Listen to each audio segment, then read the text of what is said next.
Всем привет! Сегодня говорим о советском фильме «Курьер» 1986 года. Режиссер Карен Шахназаров.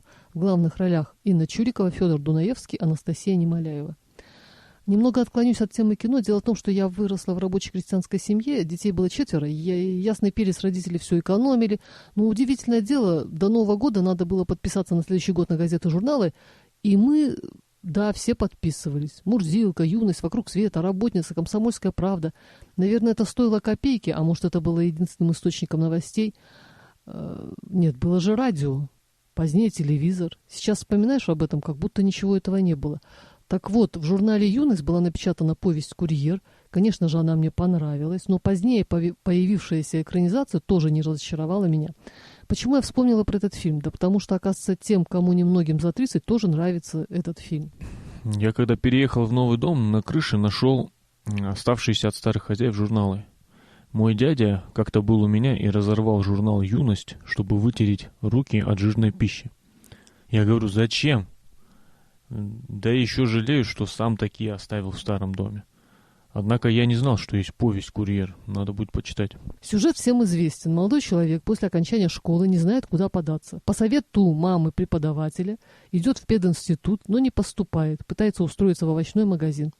Кстати, фильм начинается с развода родителей. Мать устраивает его курьером в издательство.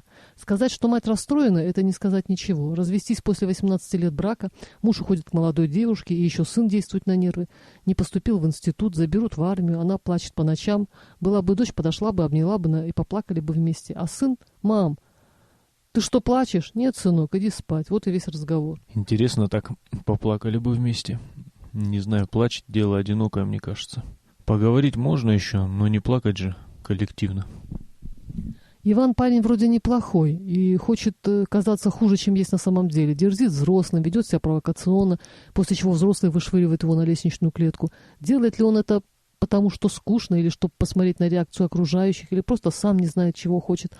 А может, его травмировал уход отца почти к его ровеснице? Да просто человек такой. Есть приколисты, которые могут наносить вред, а этот довольно нейтрально все делает. Как девушка ему сказала: «А ты смешной». И все, безобидно как-то. Кто из нас знал, кем он хочет стать, закончив 10 классов? Я, например, мечтала стать врачом, но так как в нашем захолустном городишке не было мединститута, а ехать куда-то было страшно, то пришлось довольствоваться инженерно-строительным вузом. Вот и все, я до сих пор не знаю, как правильно. А ведь речь идет о выборе профессии, о любимой работе и так далее. Просто мне повезло, я женщина и поступила сразу, и в армию мне не надо. Но, кажется, главного героя армия не страшила. Хотя шел 86-й год, еще 3 года до окончания афганской войны. В финале есть кадры с солдатом Дембелем, который смотрел на молодежь во дворе и, кажется, не понимал, куда он попал. Может быть, он побывал в Афгане. А я ученым хотел стать. Я даже в этом деле немного себя попробовал, но полностью разочаровался. Науки у нас нет. Да и вообще делать ничего не хочется. Я представляю в Союзе, да еще в то время, что могла чувствовать молодежь. Ради идеи, как прикалывается главный герой, хочу, чтобы коммунизм во всем мире победил. Людям нужны деньги, достаток, либо какое-то очень интересное занятие. Вот для контраста, я думаю, введены брейкеры в фильм. Танец, сложные движения, акробатические, но увлеченную молодежь это не страшит. Кто-то не способен строить карьеру, а про брейк думает: я так никогда не смогу. Я физически немощен, это не для меня. Ну, так и будет топтаться на месте всю жизнь. Это судьба многих. Нужно гореть, а гореть не получается. Наверное, кислорода не хватает. И с девушкой Катей, которая ему понравилась, тоже ничего не вышло. То ли потому, что их семьи находились на разных ступеньках социальной лестницы, то ли Иван показался Кате молодым и нерешительным.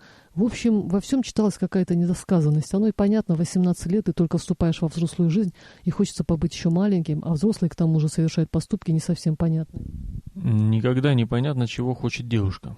Он ей понравился именно таким, но в итоге она решила, что взрослости ему не хватает. А ему как уловить момент, когда нужно было стать посерьезнее? Да и не ожидал он такого развития. Сами эти отношения воспринимались как шутка. Он не был готов. Да и как быть готовым, когда ты курьер? Сцена ссоры Ивана с мамой так напоминает нам ссоры в наших семьях, как порой мы бываем жестоки по отношению к самым близким нам людям. На работе, в школе мы терпим унижение от руководства и боимся вякнуть в ответ. Зато дома мы герои и отрываемся по полной на своих близких. А я много работ сменил таким образом. Зачем терпеть? На работе или дома? Всегда кто-то считает, что один другому должен, что можно кого-то унижать. Ну, жена должна мужу, если она сидит у него на шее. Или наоборот. Все, для остальных случаев это не работает. Каждый сам по себе. Работодатель платит, сотрудник работает. Ошибся где-то. Ну, вычти из зарплаты. А родители и дети должны в какой-то момент разойтись и больше не пересекаться. Забота о потомстве завершилась. Так это работает у животных. И, кажется, у американцев. Мне как-то трудно четко и внятно сформулировать концепцию фильма. Понятно, что проблема отцов и детей. Если фильм был бы посвящен какому-то эпохальному событию или героике, то понятно. А так фильм вроде ни о чем, приземленный и бытовой, и в то же время о чем-то очень важном в становлении личности. У нас у всех были мечты, когда мы были молодые. И у кого-то они сбылись, а у кого-то нет. У кого-то мечта купить новое пальто, потому что в куртке зимой холодно. А у кого-то мечта, чтобы коммунизм на всей земле победил. Понятно, что это была злая шутка, хотя сейчас она не кажется мне такой уж злой. Вот такие мечты были в далеком 86-м году. Я думаю, фильм говорит о том, что мечта должна быть великой, значимой, и что важно знать точно, чего ты хочешь. И я, например, всегда хочу купить массу вещей, вроде бы мелочи. Ну как мелочи, что-то может и $1000 стоить. Но все равно это мелочи. Однако их много, и все сразу позволить себе нельзя. Каких-то покупок ждешь годами.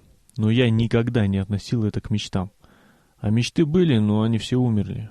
В возрасте главного героя мои мечты были наиболее яркими. Но в отличие от него я весьма страстно увлекался некоторыми вещами, а он не знает, чем заняться. Наверное, в этом проблема. Нет огня, нет жизни. А еще, может быть, дело в том, что все это происходит в 86-м году, а это как раз период гласности, перестройки и преддверия развала Советского Союза. Какой-то хаос, неопределенность. Несмотря ни на что, фильм не скучный, любопытный. Спустя 35 лет я снова пересмотрела его с удовольствием. Нашим детям он тоже нравится. Значит, все получилось у создателей фильма, с чем их и поздравляем. На сегодня все. Всем пока. Пока.